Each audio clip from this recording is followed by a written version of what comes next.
Kamusta naman po yung class? Medyo makalat siya. Oo, makalat lang yan yung skin. Check ko lang yung sides. Ulitin na lang. Pero parang nahirapan kasi kayo dun sa polish Yes, lahat application. kami. Ganun lang po. Check ko lang yung yung polish application. Pero the application is okay. Seamless naman siya. So, okay lang. Sa polish application ka na lang kumalat. Kalat naman sa balat mo. Yes. You have to properly remove that. Baka ma-allergy ka. Ano pa natutunan po? Yung ilalim nga pa check. Dirty! Tapos hindi siya nakadikit. Pa. Eh, hindi, last na lang to. Ito. Ito na lang. Ang daya. Merong, Bawi eh. may ano. Ito na lang. Sige. Check natin ito isa. Okay, seamless naman siya. Kaya lang medyo nakadikit sa skin. Yes, yun nga. You can use your inverted triangle bit para mahiwalay yan. So, pwede mo siya ayusin.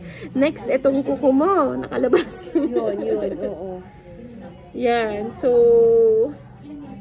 kaya ba mag-send sa akin ng isa pang set? Sige.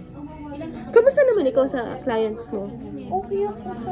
Ngayon lang? Na-stress ka? Nahirapan ako mag-isa yung gano'n. Sa sarili? Oo, yung sa lab na hindi hirap ako. Pero sa kahit okay. Nahirapan ka sa materials. Palitan ko na lang yung gel polish natin. Yun, kasi mukhang nahirapan nga kayo dun sa gel polish. Pero pag titignan mo siya ng ganyan, maganda siya tignan. Kasi malinis. Ito yung tinitignan ko lagi, yung cuticle area. Gusto ko seamless siya.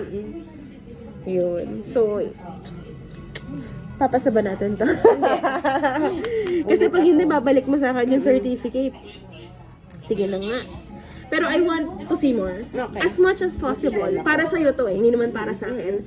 Mag-send ka sa akin ng gawa mo. Okay. For me to check. Wala namang bayad yun or anything. Pero para mabigyan natin ng mas maayos. Like, mabalikan natin na, okay, ito pala yung mali ko. Kasi sometimes you do something. Tapos pag hindi mo pina-check sa ibang tao, hindi mo malalaman na, mali mo. puro ganito pala yung mali ko. So, yun. I want to see more. Okay. So, pag ito, hindi siya papasa sa akin. Okay. Actually, Kahit ako napapakita oo, kasi pangit yung application, may nakalabas na kuko, madumi siya. Pero, yung application mo naman dito sa isa, okay naman. I mean, seamless naman yung application mo. Like, na-apply mo naman ng maayos yung soft gel. So, hayaan ko siya. I will let you keep your certificate. But, I want to see more. Okay. You send ako, Miss Kay. Okay. Sige. Thank you. Bye!